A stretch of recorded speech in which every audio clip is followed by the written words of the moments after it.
এটাই যেন নেইমারের লেভেল। ইনজুরি নিয়ে খেলেও মাত্র 17 মিনিটে 3 গোল করেছেন এই ব্রাজিলিয়ান সর্বকালের সর্বোচ্চ গোল স্কোরার।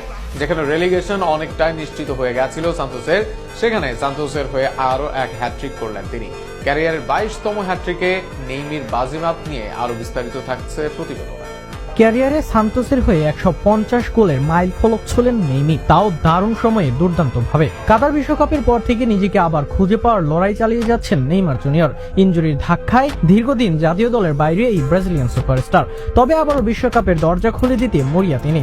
সেই লক্ষ্যেই ঝুঁকি নিয়েও নেমেছিলেন জুভেন্তাদোর বিপক্ষে সান্তোসের গুরুত্বপূর্ণ ম্যাচে।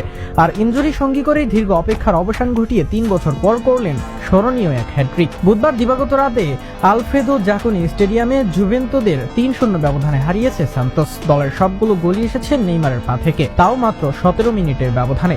এই জয়ে অবনমন অঞ্চলের ঝুঁকি কাটিয়ে লিগে একটু স্বস্তির